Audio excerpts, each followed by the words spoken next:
Hindi cinema के एक युग का अंत हो गया है।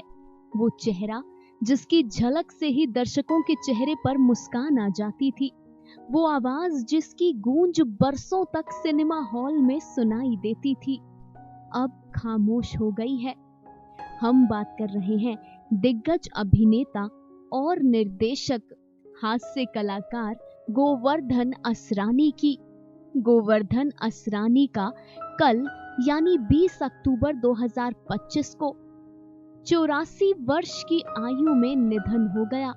इस दिवाली जहां पूरा देश रोशनी के पर्व में डूबा हुआ था, वहीं शाम होते होते असरानी साहब के निधन की खबर ने पूरे बॉलीवुड और उनके चाहने वालों को स्तब्ध कर दिया।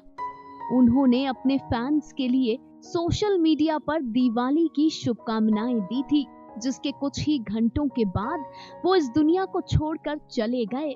मुंबई के एक अस्पताल में उन्होंने अपनी अंतिम सांसें ली।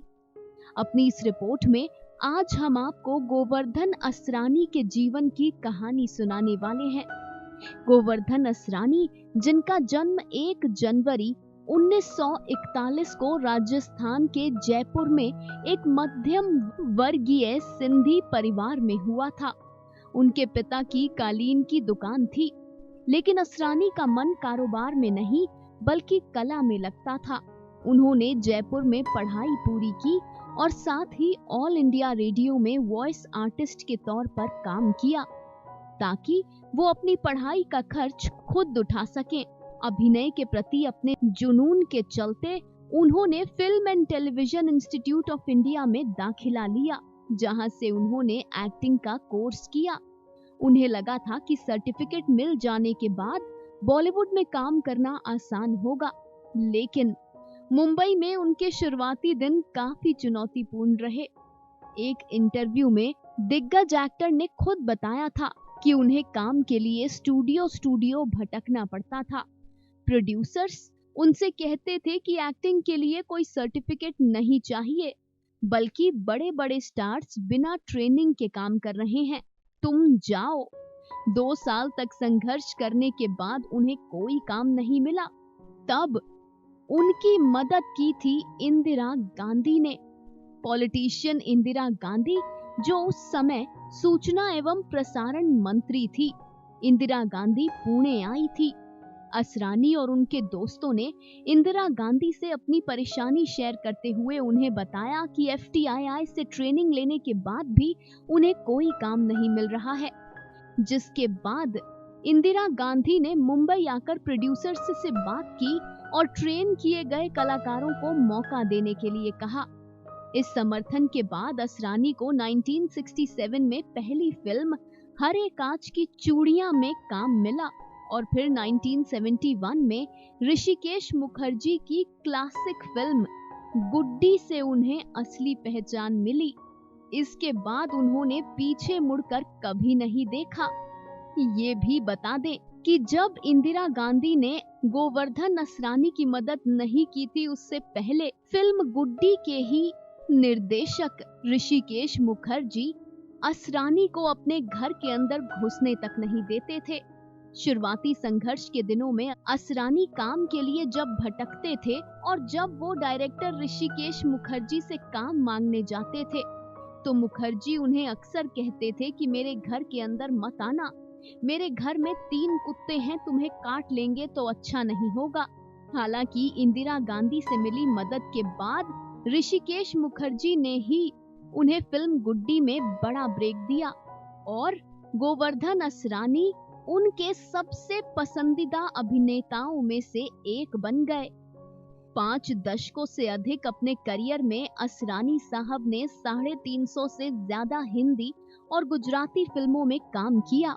उन्होंने हर तरीके के किरदार निभाए, लेकिन उनकी कॉमेडी टाइमिंग और चेहरे के हाव भाव ने उन्हें हिंदी सिनेमा के सबसे चहेते हास्य कलाकारों में से एक बना दिया। राजेश खन्ना, अमिताभ बच्चन और जितेंद्र जैसे सितारों के साथ उन्होंने कई यादगार भूमिकाएं निभाई। उनकी कुछ सबसे लोकप्रिय फिल्में थी शोले, चुपके चुपके, अभिमान, आज की ताजा खबर और रफू चक्कर। लेकिन जिस रोल ने उन्हें अमर कर दिया वो था शोले का सनकी जेलर। उनका डायलॉग, हम अंग्रेजों के जमाने के जेलर हैं, आज भी भारतीय पॉप कल्चर का एक हिस्सा है। इस किरदार ने ही उन्हें घर घर में पहचान दिलाई। उन्होंने कुछ फिल्मों का निर्देशन भी किया। हैरान कर देने वाली बात यह है कि असरानी साहब अपनी अंतिम विदाई को निजी रखना चाहते थे। असरानी साहब पिछले काफी लंबे समय से बीमार चल रहे थे। उन्हें सांस लेने में काफी तकलीफ होती थी। डॉक्टरों ने बताया कि उनके फेफड़ों में पानी जमा हो गया था। 20 अक्टूबर 2025 को करीब 3 बजे हास्य के बादशाह इस दुनिया को अलविदा कह गए। उनकी इच्छा थी कि उनका अंतिम संस्कार पूरी सादगी से किया जाए, कोई तमाशा न हो। उनकी पत्नी अभिनेत्री मंजू असरानी ने उनकी इस आखिरी इच्छा का मान रखा, इसीलिए उनके निधन की खबर को सार्वजनिक नहीं किया गया। उनका अंतिम संस्कार सोमवार को मुंबई के सेंटा क्रूज शमशान घाट पर परिवार के सदस्यों की मौजूदगी में ही किया गया। असरानी साहब बॉलीवुड के नकली दिखावे और सितारों के सुपरस्टार एटीट्यूड से नफरत करते थे। यही वजह है कि वो चाहते थे कि बॉलीवुड उनकी अंतिम विदाई से दूर रहे। एक बार असरानी जी ने अपने इंटरव्यू में सुपरस्टार राजेश खन्ना के साथ अपने संबंधों पर खुलकर बात की थी। उस समय असरानी ने कई फिल्मों में राजेश खन्ना के साथ काम किया था। वो उनके बेहद करीबी दोस्त थे। लेकिन उन्होंने अपने एक इंटरव्यू में इस बात का जिक्र किया था कि राजेश खन्ना को सुपीरियरिटी कॉम्प्लेक्स था और यही बात गोवर्धन असरानी को बिल्कुल पसंद नहीं थी। उन्होंने कहा था कि राजेश खन्ना को ऐसा विश्वास था कि उन्हें कोई फिल्म से हटा नहीं सकता और वो बहुत शक्तिशाली हैं। गोवर्धन असरानी ने कहा था कि उन्हें राजेश खन्ना का ये एटीट्यूड परेशान करता था। यही वजह है कि एक समय के बाद एक्टर ने बॉलीवुड इंडस्ट्री से दूरियां बना ली थी। बेहद शांति से इस दुनिया को छोड़कर जाना चाहते थे गोवर्धन असरानी और ऐसा ही हुआ। असरानी साहब भले ही अब हमारे बीच नहीं हैं, लेकिन पर्दे पर उनकी जीवंत कलाकारी, उनकी हंसी, उनके यादगार किरदार हमेशा हमें हंसाते और गुदगुदाते रहेंगे। हम इस महान कलाकार को श्रद्धांजलि देते हैं। ओम शांति।